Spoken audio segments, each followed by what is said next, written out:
Бъдете изобилно благословени в името на Царя. На първо място искам да благодаря на брат Личо, че отново бяхме почетени да служим заедно и че имаме възможността заедно да издигаме и да прославяме Бога. Ние, нашата църква, обичаме да казваме, че там, където Бог има работа, ние задължително трябва да сме там. И затова благодаря за възможността, че отново служим заедно и че имаме тази привилегия да издигнем името на Царя. Радвам се за взаимоотношението, което Бог създаде между нас. И виждам как Бог работи и как действа. Накратко за нас, за да не се подбутвате и да не питате кои сме. Ние сме Църква Нов живот, село Дерманци. Главен пастор на църквата е пастор Иво Радославов, който не можеше да присъства. Голям трафик е, опита се да дойде на време, но тук сме с част от екипа на нашата църква. И нека се помолим кратко, така както е от място. Халелуя, Татко! Аз си благодаря за всеки един тук на това място. Аз си благодаря, че Ти си докоснал сърцата и за да дойда тук, а не да се навън в света.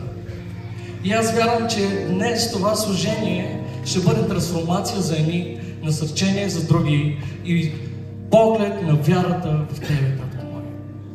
Затова те моля да благословиш Словото, което ще излезе от устата на всеки един, който излезе на тази сцена. Моля да нека духът Ти да се движи и да разтърси си мощно с Твоето свято и велико присъствие. Сега те моля това, което си ми дал да кажа, нека всеки го приеме с отворено сърце. Алелуя, алелуя. Може да отдадем слава на Царя, защото той наистина заслужава. Алелуя. Видението ми за тази година за нашата църква е, защото тази година е година на благословение. Защо го казвам? Казвам го, защото виждам как стартира годината в нашата църква. Виждам как стартира годината в църквата на брат Личо. Той каза, че са съвсем нови и са съвсем бебета, но брат Личо Голиат беше твърде малък да победи най-големия гигант. Така че не сте малки, в Бог сте големи. И това ви насърчавам, защото виждам Бог как действа и как работи. Нашето служение и нашата църква премина през много неща, хубави и лоши. Но сега благодарим на Бога, защото имаме място, където да се събираме, и благодарим на Бога, защото имаме възможността да наречем това място молитвен дом. Аз вярвам, че тази година за някой е годината, в която ще излезе от Египет и ще влезе в обещаната земя. Но за да влезем в тази обещана земя, ние трябва да знаем какъв е пътят, за да стигнем до там. Всички знаем, че благословенията и наградите от Бог идват, когато вършиш Неговите дела. Хората в света казват, безплатен обяд няма. По същия начин и незаслужено благословение няма. Не може да стоиш и Бог да ти даде от небето. Слава на Бога за тия, които са го получили. Но основната тема в 21 век, за която мъжта му се говори и е най-важен фактор в хората, това са финансите. Финансите ги поставяме на първо място. Преди здравето ни дори, някои ги поставят преди семействата си, виждаме хора работят в чужбина, не виждат семействата си от дълго време, само и само за едни финанси. Финансите ни дават сигурност, кажи сигурност. Финансите ни дават преднина, кажи преднина. Финансите ни дават власт, кажи власт. Заради тази сигурност, преднина и власт, ние сме готови и сме способни на абсолютно всичко. Но е много важно как ти работи с тях и къде отиват. Молих се на Бог да ми даде правилното слово и благодаря, че ми го потвърди в думите на брат Личо. И искам да прочетем Марк 4 глава, която говори за един сеяч, който сееше едни семена и да видим плодът от това семе, което направи Той. Четем 4 глава, 1 стих. Исус пак започна да получава край езерото и при него се събра едно твърде голямо множество. Така че той влезе в една ладия и седна. А цялото множество беше на сушата край езерото.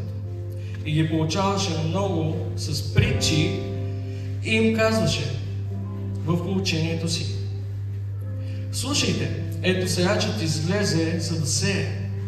И когато сееше, някои от зърната паднаха край пътя и птиците дойдоха и ги изхвърлиха, изкълваха, прощавайте. Други паднаха на скалисти места, където нямаше много пръст и скоро поникнаха, защото нямаше дълбока почва. И когато изгря слънцето, прегоря и понеже нямаха корен, изсъхнаха. И други паднаха между тръните. И тръните пораснаха и ги задушиха, и те не дадоха плод. А други паднаха на добра земя и дадоха плод, който растеше и се умножаваше. И принесоха кое 30, кое 60 и кое 100. И каза: който има уши, нека слуша. Алелуя. Сега искам да ви представя това слово под малко по-различен ъгъл, виждането му. Нека ни бъде ясно, че преди да излезе сеяча, за да сее, от някъде той трябва да вземе тези семена.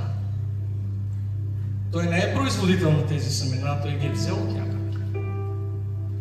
Или с други думи, той е посетил производителя на това благословение, защото виждаме, че семената в последния аспект от Словото се превръщат в едно голямо благословение. И при личната среща с този производител, производителят му е казал: инвестирай добре, за да получиш изобилие от плодовете на благословението си. Виждаме първото семе, семето, което пада край пътя, 4 стих. И когато сееше, някои зърна паднаха край пътя и птиците дойдоха и ги изхълваха. Радвам се, че тук има много младежи, защото това слово предимно ще послужи на младежите. Семето край пътя е времето, в което отделяш прекалено много време, за да си навън, край хищните птици или тези, които си водят записки, не е лошо от скоби да сложат приятел. И поради добротата, която имаш, си кажеш: искам аз да платя сметката. Тези хищни птици изведнъж стават цяло лято. И те започват да кълват от семето и благословението, което Бог ти е дал. И в един момент, когато се замислиш, когато се прибереш вкъщи, виждаш, че джоба ти няма никой. Защото хищните птици много бързо се усетили къде си хвърлил семето. Семето на скалистото място, 5 стих. Други паднаха на скалисто място, където нямаше много пръст и скоро поникнаха, защото нямаше дълбока почва. А когато изгря слънцето, прегоря и понеже нямаха корени, изсъхнаха. Това е момента, в който ти получаваш някакъв страничен доход. Ако още не сте разбрали за какво искам да ви напътя, това е как да инвестирате правилно в благословението си. В момента, в който ти получаваш някакъв страничен доход от нещо, което случайно си продал от излишъка си. И изведнъж ти идва великата идея, че от това нещо може да направиш много добри пари. И за да ви дам по-разбираем пример, ще ви дам пример такъв, че нашия брат Личо решава да продаде колелото, което е карал. Духа ме води с колело. Това е в миналото, преди да стане шофьор. И когато е решил да се отърве от това колело, защото вече е шофьор и има кола, в момента, в който го качва във всички страници, продавалник, Фейсбук и тем подобни, на него му пишат 2 човека за това колело. И той си казва, сега, ако започна да продавам колелета, това е един допълнителен доход, от който аз ще печеля. Той започва да инвестира в тази велика идея, която има, защото цели 2 човека са му писали. И изведнъж, когато набави твърде много купища колелета, се оказва, че повече никой не му пише. Оказва се, че онези 2 човека просто са имали в един и същи момент нужда от това колело и става така, че това, което той е посял, идва момент, в който изсъхва и това, което е натрупал, не ражда плод. Тоест, той не е инвестирал правилно своето благословение. Семето между тръните, и сега тук ще стане много интересно, е семето, когато отиваш на църква и дойде момента за дарение и ти си казваш, няма да дам. Аз вече не живея в закона. И Исус много малко говори за това даване. Няма да дам, защото, нека бъда искрен, аз обичам да съм откровен. Повечето хора, които ходят на църква, казват, не искам да пълня джоба на пастор.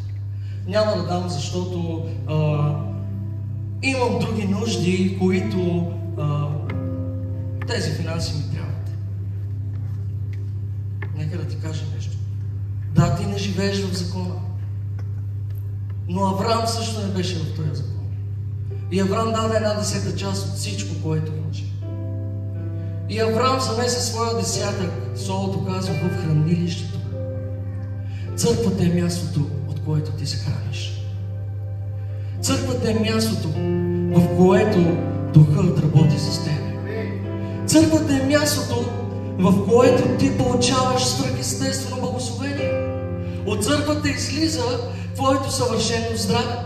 От църквата излиза момента, в който ти си казваш, аз не мога да направя нищо, но когато се прибереш това, което не можеш да го направиш, ти го виждаш у вас вече свършено, защото ти си бил в църквата и си бил под влиянието на Духа.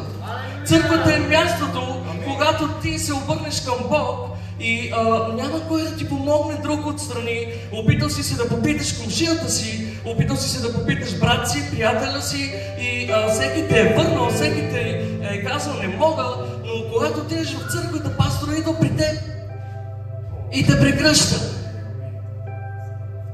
Църквата е мястото, в което Исус седи на теб. Исус седи до теб и седи в теб. Когато отвориш сърцето си, за да го приемеш. Вярвам, че Духът ме води в правилното място, защото получих потвърждение за това, което искам да ви кажа. И още 2 минути ще ви отнема. Един от братята, не ви познавам, съжалявам, който стана, аз говореше за Словото, което казва, както дъждът слиза от небето и не се връща при мене, напоява земята, така и моето Слово, когато дойде до вас, то не идва празно. Моето Слово казва, когато идва до вас, то не идва празно. Когато Словото на Бог дойде върху тебе, Йоан, първа глава, в началото беше Словото, Словото беше от Бога, Бог беше Словото, 14 стих казва, и Словото стана плът и ние живяхме с Него. Тоест, Бог ти казва, аз изпращам Сина си до тебе и Той няма да дойде празен, защото аз съм го изпратил с цялото си благословение, аз съм го изпратил със съвършеното ти здраве, аз съм го изпратил с това, когато ти казваш не мога, защото в моя си аз мога всичко и сега не аз живея, а Духът на Бог живее в мене и чрез Бога аз мога да направя всичко.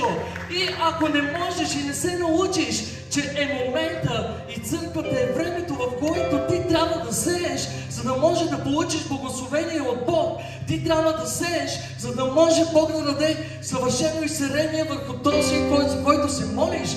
Защото имаме моменти, в които ние се молим, има хора в нашата църква, и аз го казвам, молим се месеци наред за едно и също, но то няма развитие. Нямаш развитие, защото ти не даваш на Бог.